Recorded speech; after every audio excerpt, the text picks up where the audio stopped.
Welcome to the Science of Fiction HFY Galaxy Tales. Don't forget to like, subscribe, and tap the notification bell so you never miss a new story from HFY Galaxy Tales. Where humanity always finds a way. The escape pod that cried the salvage. Crew moved through the dark edge of the asteroid belt. Commander Reese sat in the control chair. Eyes focused on the blinking signal on the screen. Another escape pod, he said calmly. Looks like it's drifting near the wreckage. The crew didn't expect much, maybe scrap, maybe an empty pod, maybe nothing at all. They docked beside it slowly, metal arms locking onto the small, silver pod. Its surface was scratched, half-burned, and pulsing weak signals. Tech Officer Lonnie worked on the panel, fingers tapping fast. Pressure stable, she said. Life signs are faint. Open it, Reese ordered. The hatch hissed, metal groaning from damage.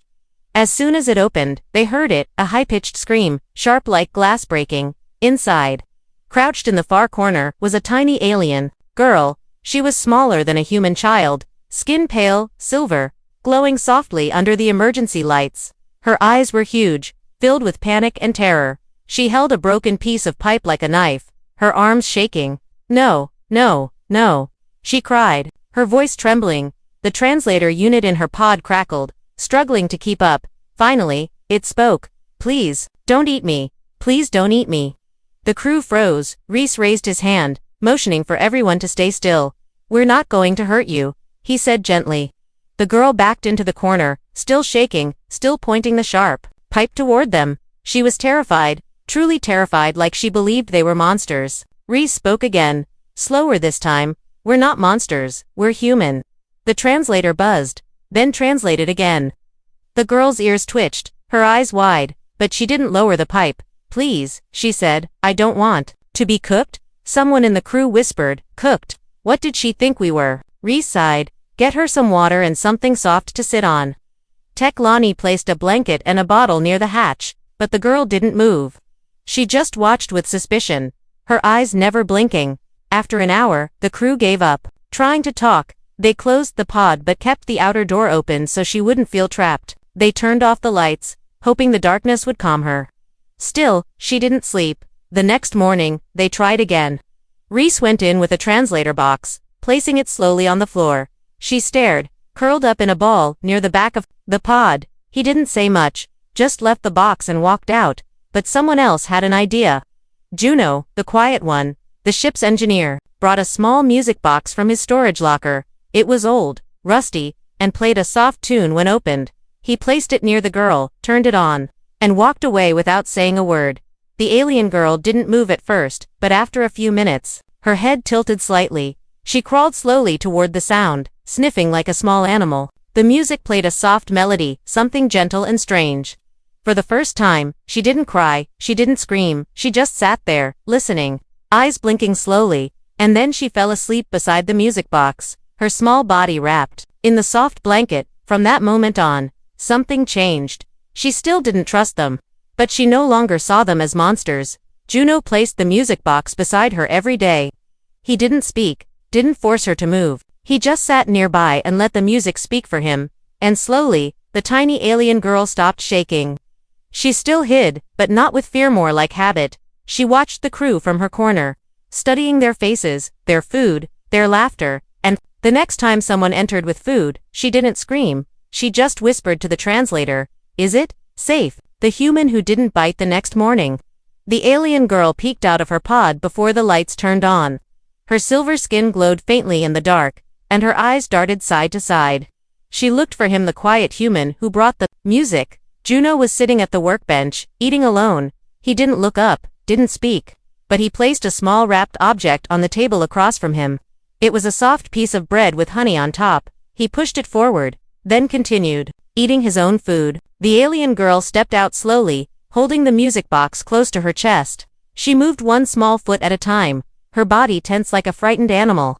She climbed into the seat across from him and stared at the bread. Juno glanced once, then nodded slightly. You eat this? She asked. He nodded again and took another bite from his plate. She sniffed the bread, looked at him, then whispered, "You don't eat people." Juno smiled. "Only toast," he said quietly. Her eyes widened, and she looked around the room, as if expecting someone to jump out. No one did.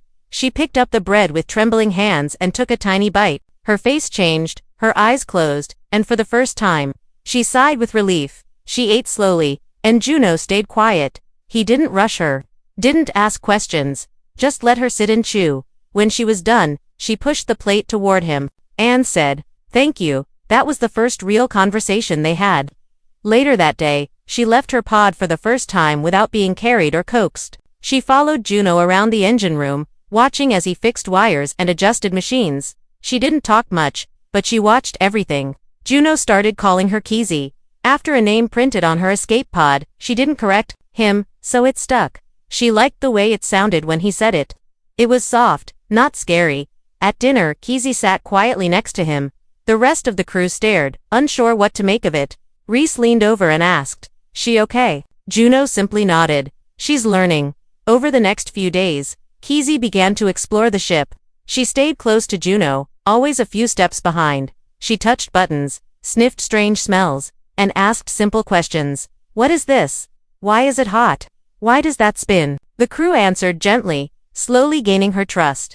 Kizzy still flinched when someone raised their voice or moved too fast, but she no longer cried, and she never screamed again. One evening, Kizzy found a photo taped to the wall of the lounge. It showed the crew during a holiday meal, all smiling. Even Juno. She touched it gently, then whispered, "You look happy." Juno looked at her and said, "That was before the war."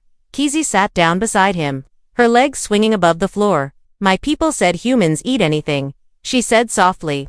"That they keep aliens in cages and cook them." Juno raised an eyebrow. "That's what they told you?" Kizzy nodded.